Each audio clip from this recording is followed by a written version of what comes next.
Could you maybe elaborate on what are the some signals which you are looking at to know there has to be something that needs to be changed in your product strategy? People sometimes miss in product management that we were so, in a way, focused on discovery. We're so focused on making the right solution-based decisions and discovering the solution and discovering the right features and prioritizing those features that we lose sight of the big picture, and we don't spend enough time on the strategizing piece. What are the typical mistakes product managers need to avoid when they're thinking about strategy? A strategy should be based on empirical evidence. It's important to take the time, just enough time, to test it, validate it, address the key assumptions and risks. So I read about the product vision board that I think you kind of touched a bit. Can you briefly talk about that? How product managers in real world can leverage in their day-to-day work? Anybody who is a product manager should also be able to formulate those core elements of a product strategy, and the product vision board can help you with it. Hello everybody, welcome to our podcast Everything Product. So we talk about latest technology and product management concepts here. So we are super excited today to welcome Roman Pichler. So he's the author of the book Strategize here. And Roman is a renowned product management expert specialized in product strategy, leadership, and agility. Roman has also pioneered agile product management practices, and he has developed a lot of range of models, methods, and tools to help create better products.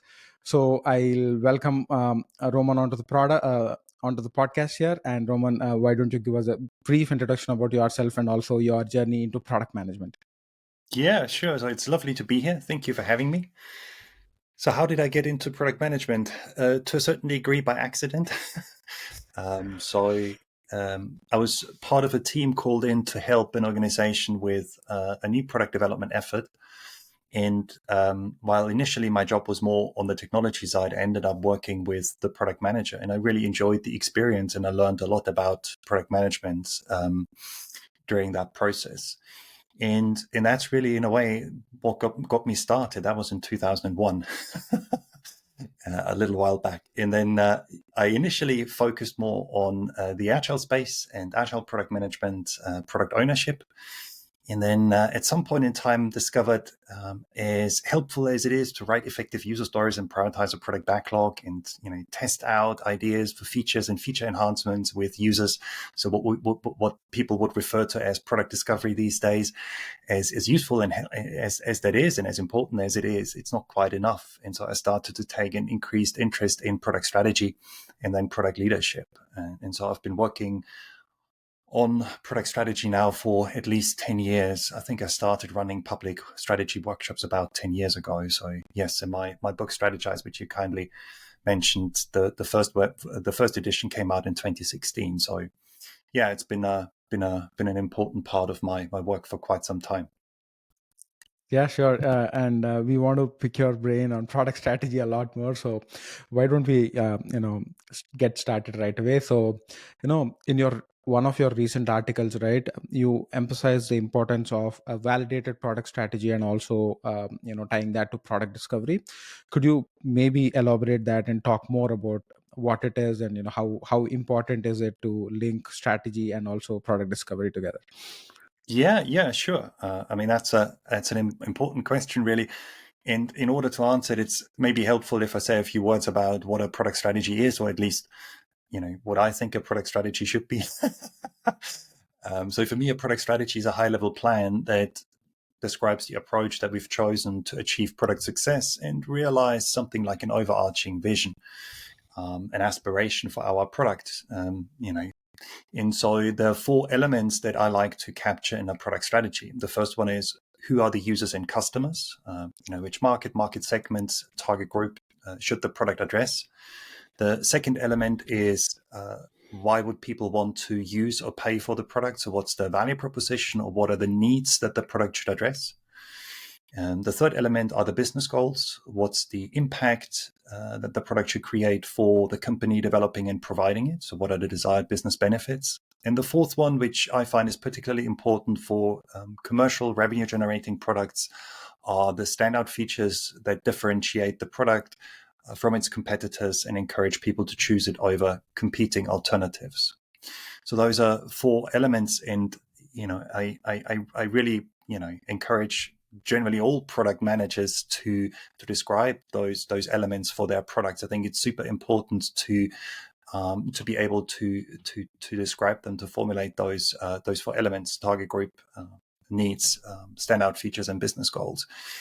Now, it's one thing to describe these elements and capture an initial product strategy. It's another thing to be confident that the strategy is likely to result in a successful product, or I should say that implementing the strategy is likely to achieve product success. I've seen strategies that were based on, the highest paid person's opinion. I've seen strategies that were based on gut feeling and past experience. And while it might not be such a bad place to start with, if that's really what the strategy is founded in, it's not enough. I mean, you risk that implementing the strategy is not going to achieve the desired results. So I really like to encourage people to validate their strategy. And that starts by spending as little time as possible initially to create the very first draft strategy, but making sure that the initial strategy is good enough, that it's specific enough so we can then test it, and then systematically going through the statements and identifying key assumptions and risks. And so, maybe, we're not 100% sure that we've chosen the right target group, or that the market is big enough, or maybe we're concerned that the market might be a little bit too heterogeneous, too diverse. Maybe we are thinking about offering, I don't know, generative AI technology, or using generative AI technology in our product in order to meet the user needs, but we're not quite sure if that technology is going to work out. So in both cases, it'd be good to investigate those pieces of uncertainty, be it by doing some user surveys or interviewing users, observing users, or be it by creating throwaway prototype spikes. And so, by doing that, you'd iterate over the strategy, and by iterating over the strategy, you'd change and you'd correct it. You might make smaller changes, incremental adjustments to your strategy, or these might be bigger changes. But the idea is that after, in some cases, a few days, in other cases, a few weeks, you have a strategy that is based on empirical evidence, on data, and that is a solid foundation then for any further work that needs to happen in order to essentially transform that strategy into a successful product. Yeah, so how do we then build the bridge between strategy and discovery? The various ways how you can do it, and ultimately it depends on the specific product discovery approach that you choose. You mentioned an article I wrote not long ago about connecting the product vision board, which is the tool that I've developed to capture an overarching vision and product strategy, with a tool that Teresa Torres has created, opportunity solution trees. And so an opportunity solution tree is a very popular product discovery tool. The root nodes are the top of the tree. If you essentially take a tree and you turn it on its head, so the top, and to be more precise, the root node will be the desired business impact that we want to create, the outcome. And then we look into opportunities that we can address in order to meet that desired outcome. And these opportunities essentially are user needs, which are then being refined and broken down. And eventually that allows us to derive the right solution, discover the right features or feature enhancements, and make the right decisions about the desired user experience. And so one of the things, if you follow this specific discovery approach, one of the challenges is to come up with the initial outcome, the initial business goal, and ensure that you've chosen the right one. Another challenge I feel is then to come up with the top tier opportunities, and really say, like, okay, these are the user needs that we should focus on.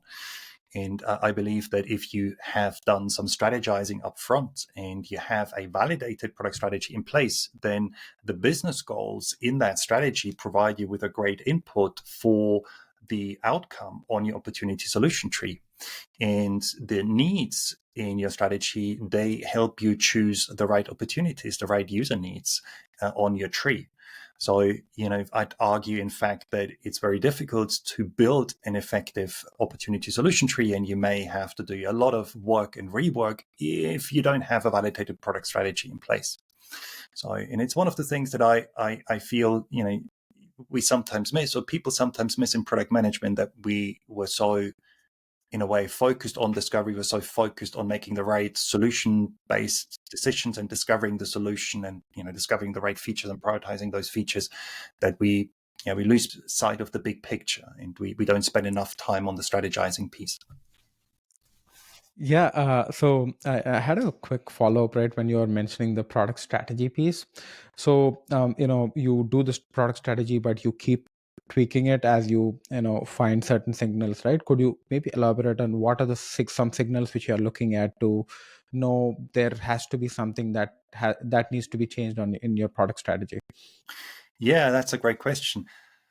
So with the initial strategy validation, my goal is to maximize the chances that the strategy will result in a successful product. And that means that the strategy will result in a product that is desirable, that is feasible, that is viable, and that is ethical. So the first three are factors that come out of design thinking. The fourth one is a factor that I've suggested, and a number of other people have suggested as well. I think Marty Kagan also talks about the need to ensure that digital products are ethical. And so you can use those factors, those success factors, as guides when you do your strategy validation, and say, like, okay, are there any assumptions around desirability? So, have we chosen the right market, and is the market big enough but not too diverse, for instance? And do we have data that backs up, our statements in the strategy? And you do the same thing for the other success factors. The idea is really just to address the main assumptions and the key risks, and sufficiently de-risk the strategy, and essentially iterate over your strategy. And that iterative validation process is based on lean startup, on the idea of build, measure, learn. One of the things that I found really fascinating when I first came across the work of Eric Ries is that he took agile techniques and essentially moved them to what some people used to refer to as the fuzzy front end, the early stages of an innovation process. And I thought, like, what an amazing idea. And so, yeah, I think that's great, because it saves us from having to invest many weeks and months, as it's traditionally done, in big upfront market research. Instead, we only do the sheer minimum we can do to come up with an initial strategy. But of course, then we have to spend some time with the validation work, doing just enough just-in-time research, but in a very goal-focused manner, focused on addressing a specific assumption or risk. However, I didn't want to give the impression that you do a strategy once and it's validated and that's great, and all we have to do is execute it. That'd be a risk. That'd be a mistake. And in fact, it's a mistake I see people make. As Eisenhower once said, plans are nothing and planning is everything. So you could say, well, the product strategy really, in a way, is nothing. Strategizing is everything. And hence I called my book Strategize, not Product Strategy, because, a strategy is just a plan. It's based on the knowledge we have at a given point in time. And obviously, as the world changes, as the competition changes, as new technologies emerge, as we learn more about the value that our product creates for the users, as user needs and expectations change, we have to adapt the strategy. And the whole point of working with a strategy is to be proactive and avoid that we're being caught out, that we're being surprised. And so by being proactive, we have choices, and we can see opportunities at an early stage and equally threats, and respond to those threats. But that means that we have to continuously, in a way, monitor our strategy, not only our strategy, but we have to continuously be in touch with users. We have to continuously do some competitor research and competitive analysis, and we have to continuously look out for trends, be they technology trends, regulatory trends, and consumer related trends. Think about in recent times the cost of living crisis that we've experienced in many countries. So in a way, you can think about strategizing as a workflow or work stream that runs parallel to a discovery stream, and feeds that stream and guides that stream, and at the same time, uses insights generated from discovery and delivery to evolve the product strategy and update the strategic decisions. So yeah, I don't know if that picture makes sense. And maybe a final thought about this, just to not to make it sound too abstract. If you think about it, this is nothing new, and this is nothing amazing. This is nothing. I don't know. Yeah, it's nothing new. So if you take an everyday activity like walking or running or cycling, we do the very same thing. I'll take cycling as an example because I like to cycle. So when you ride your bicycle, you have to kind of execute, and you could say, be in the right here, right now, and do the delivery stuff and some discovery stuff. Where you push the pedals, and you keep your balance, and you shift gears, right? And professional cyclists spend a lot of time on developing a very even pedal stroke, a very efficient, very even pedal stroke. But if that's all we do, sooner or later we're going to crash, right? Because we're going to miss a corner, a turning. We're going to overlook an obstacle. And I've crashed a few times on my bikes, and it was always painful. The same is true in product management. So, we always have those two things. Quite often in life, we have like a forward-looking, more strategic workflow, you could say, or element aspect. And then we have a more execution-oriented, focused aspect or workflow. And we have to attend to both. And I feel the same, as I say, the same is true in product management. Yeah, absolutely. I think I see that mistake every time. A lot of people do, right? Like they set the product strategy in stone, and then they execute, and then maybe revisit 1 year back or year and a half back, which is not the right way to do it. Mm-hmm. Actually, I have a question. I have a quick question on that. So when we think about product management, right, and when I think about our audience too, we have a lot of folks who are starting into product management or been in product management for some time, and we have folks who are like CPOs, VPs in our podcast. So when I think about the early folks, right, many a times they are just stuck in execution, and they don't come to the part where they do a strategy. Can you talk about how people can like continually like go into that phase of defining their strategy while doing the execution? Like what tips should someone take? Yeah, thank you for asking that question. I think that's another great one. I think ultimately it's down to how product roles and responsibilities are designed, there's a school of thought in product management that product strategy and strategic product decisions really should be owned and should be made by the head of product or VP of product management, director of product management, the various terms that organizations use for this term. But the person who runs the product management group, who is the people manager of the product managers, essentially.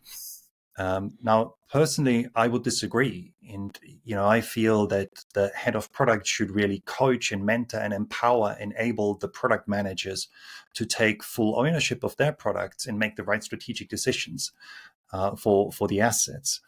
Now, again, that's not always the case. In some organizations, product managers are more discovery or even delivery focused.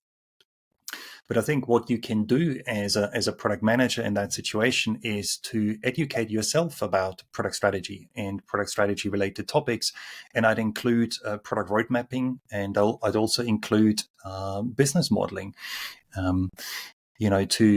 Because what that does is it increases what is referred to as your expert power. So, the more expertise you have, the more likely are people to trust you, and the more likely is management willing to give you the authority to make at least some of the strategic decisions. I remember a conversation I had a while back with a product manager who sort of, in a way, said to me that, they'd love to be able to take charge of their product roadmap. And so, I said like, oh, how come, you're not in charge, and what's preventing you from doing it? And, and the answer was like, oh yeah, my manager and management doesn't allow me to. And then, I asked the person, well, have you done any product road mapping? Have you created a product roadmap? Are you confident how to create, what I would call a modern outcome-based product roadmap? And they said to me, no, why? And I said, well, it's a tricky one. Of course, it'd be nice if your management was supportive and kind of encouraged you to take charge of the product roadmap of your product. But at the same time, if you lack kind of the understanding and kind of the core expertise, it'll be hard for them to trust you. So maybe in your case, the best thing to do would be to read up on product roadmaps or watch a few videos. I mean, there's so much. There's a lot of information available these days about everything, but I would argue, there's a lot of good quality information out there about product management topics and, say, product road mapping practices. So, if you do a little bit of research and a little bit of reading, that puts you in a great position. And maybe you then want to go and create a roadmap for your product and present it to your boss or to management. And again, show them that you're eager and that you're capable. No, that was great actually, because when I was thinking about the road mapping, typically what happens is you get to know, like, hey, these are the issues that your operations team is having, these are the issues that your marketing team is having. So let's go build the features. But rather take a step back, think about what is the outcome that you're driving towards, and building a roadmap that basically fits to that basically delivers the value to the customer. Yeah, that makes sense. Absolutely. Yeah, I love that. And, I like to, again, say that a strategy or a validated strategy is a great foundation for then making the right road mapping decisions. And my preferred way really to bridge the gap between something like a product backlog and then specific detailed product decisions, which might be captured as, say, user stories, and a higher level product strategy is the product roadmap. So I position the product roadmap between a product strategy and the product backlog. And, if you work with an outcome-based goal-oriented roadmap, then you can take the needs, essentially the user and customer goals in your strategy and the business goals, and, derive sub-goals, break them into sub-goals, and capture those sub-goals on your outcome-based product roadmap. And again, that puts you in a great position to make the right detailed decisions about functionality and specific features, I find. So I read about the product vision board that I think you kind of touched a bit. Can you briefly talk about that? How product managers in real world can leverage in their day-to-day work? Yeah, sure. So I created the product vision board quite a while back because I was looking for a concise way to capture product strategy, and I couldn't find a tool that was doing the job that I liked. And I'd come across the business model canvas by Alexander Osterwalder and some of the work by Stephen Blank, and both really kind of excited and inspired me. And so, I drew up essentially a little canvas, and that became the product vision board. And for me, it's natural when I work with a new client to ask people, what are your products, and who are the beneficiaries of your product, what's the value the product creates for your users, what are the business goals you expect, and for commercial products, what makes the product special or give it a competitive advantage in one way or the other. So and that those are essentially the key elements of a product strategy. And as I mentioned earlier, I think anybody who manages a product, should be able to answer those questions. And so I would argue that anybody who is a product manager should also, be able to formulate those core elements of a product strategy, and the product vision board can help you with it. I mean, there are other tools out there, and I think to a certain extent it's about trying out the different templates and tools and to see what works best for you. For those people watching, listening, who'd like to try out the product vision board, you can download it for free from my website. And I've also created a checklist that guides you in filling out the different elements, capturing the different pieces of information. Just to maximize the chances that the tool is effectively applied. Is there anything that folks need to keep in mind? Like, their product managers will be working on like internal products versus like customer facing or external products. I know you have this competitive landscape also as one of the components. So I was just curious, is there anything that replaces for internal like product managers who work on internal products? Yeah, I think it's another great question. So I don't really significantly differentiate between internal products and customer user facing products, apart from when it comes to product strategy, apart from the standout features. If you manage an internal software platform that encapsulates shared assets like, I don't know, persisting data to somewhere, wherever it might be, or managing transactions securely, or handling exceptions, those kind of things. So, infrastructure functionality, then you probably don't have to worry too much about standout features. Excuse me. I mean, it might still be worthwhile doing a buy versus develop analysis. But, generally speaking, if you feel that it is beneficial, that it kind of reduces development costs, cognitive load of the developers, and increases productivity, and maybe can even shorten time to market by building this internal software platform, then it's just important to understand who are the users, who are the beneficiaries, what job does it do for usually the development team members, and what are the desired business benefits. I've mentioned a few, like reducing cost, for instance.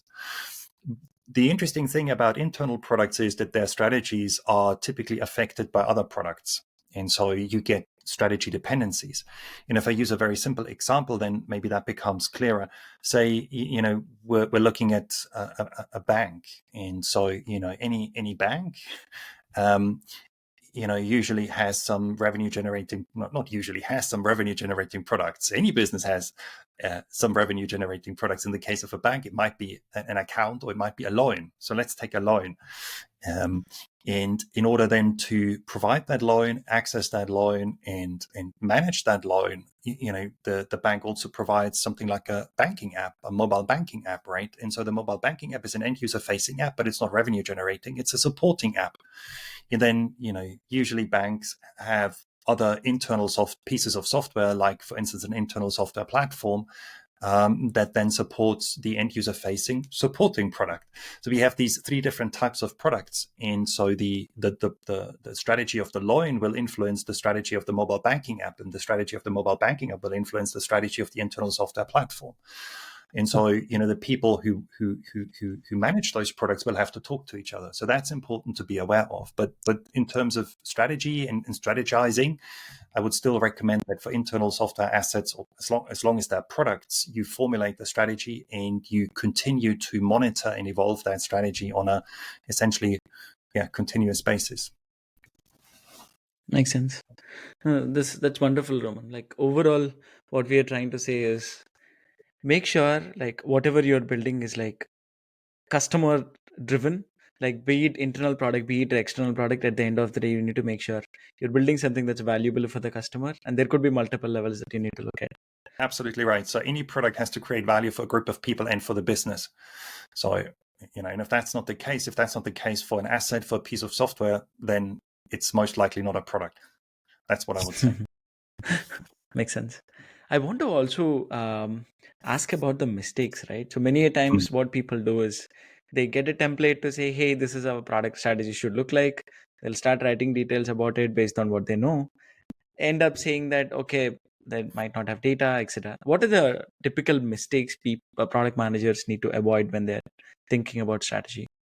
Yeah, great question. So I think we've kind of touched upon a few. The first one is not to validate your strategy and just base it on past experience, or what your boss or the big boss tells you, or what sales says, or what marketing says. I mean, these are all important partners, and it's worthwhile to listen to what they have to suggest, what they have to say. But ultimately, as we've briefly discussed, a strategy should be based on empirical evidence. So it's important to take the time, just enough time, to test it, validate it, address the key assumptions and risks.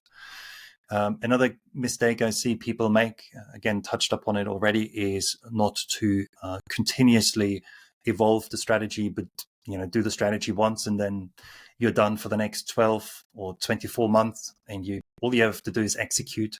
And then what can happen is that you experience nasty surprises and find yourself with your back against the wall, being leapfrogged by a competitor. So again, the whole point of working with a strategy is to be proactive. So I really encourage the sense of continuous strategizing, of establishing a continuous strategizing process. And there are two practical ways how you can make that happen. The first one is you schedule quarterly strategy reviews, and those are bigger reviews. And I like to suggest inviting key stakeholders to those reviews, as well as the product team. And then the second measure is to do a little bit of strategizing every week, and spend at least half a day per week on reviewing the strategy, looking at any data that's available on a weekly basis, speaking to users. So you don't necessarily have to speak to users every single week, in my mind, but on a regular basis. You shouldn't go longer than a quarter without speaking to at least selected users. Looking at what the competition is doing, looking at trends, particularly technology trends for digital products, so that a little bit of strategizing, and of course, I've mentioned the KPIs, the key performance indicators, the value that the product is creating. So doing a little bit of strategizing every single week and ring fencing that time and not sacrificing it for more urgent but less important work, because otherwise you kind of end up in a situation where you don't want to be, where you don't strategize enough and possibly overlook opportunities and threats. So those for me are some key ones. Another thing I guess I should add is confusion about the strategizing level. So I've worked with organizations where the product strategy really wasn't a product strategy, but a portfolio strategy, a product portfolio strategy. And I've seen people create strategies for product features. So for me, creating a strategy for a product feature is just not beneficial. A product strategy really should sit at the product level. And so, features shouldn't need their own strategy unless a feature is a product. But then, then it's not a feature, I would argue, and it can be very helpful to have a product portfolio strategy. But, that strategy is likely to be different from a product strategy. So you can use a structure like the product vision board to capture your portfolio strategy. I recently wrote an article about this, but it's likely to be more high level due to the fact that a portfolio is a group of products. Those products may be related, as in the case of a product family, or they may not be closely related. And so you end up with a strategy that has to be more high level, less specific than what I would expect with regards to a product strategy. So it's important to get the right flight level. And again, not confuse portfolio strategy, product strategy, and not go too low and create a feature strategy, which again I don't really find beneficial. It just creates a lot of overhead. Awesome. Wonderful. Yeah. Thank you. Thanks, Roman. Thanks a lot for digging into all of the product strategy stuff, the vision board, and also some of the mistakes and all of that stuff. So, before we close, if anybody wants to reach out to you or review any of your resources, right? Where can they find you? Yeah, thanks for asking. So the best place to go is my website, romanpichler.com. So you can download, say, the product vision board from my website, the number of other templates and frameworks that I've created that you might find helpful. I regularly write product management articles, so you might want to check out my articles, my blog. I've got a podcast, I've got videos there. You can check out my books, and of course, I offer public training courses. So maybe that's something that is interesting for some listeners and viewers. So yeah, check out my website and see if there's any useful stuff for you. Sure. Yeah. Thank you. And we'll mention all of the links for your book and also your website and all of the resources which we have talked through in the podcast and description below. So anybody, please go and check it out there. Awesome. It was a pleasure having you, Roman. Thanks a lot for, digging into all of the insights and valuable experiences in product strategy. Thanks a lot. Yeah, you're very welcome. It was nice to be on the show. Thank you for having me. And I hope what I had to offer was a little bit helpful for everyone who watched and listened. Absolutely. Thank you. Thank you. For joining us.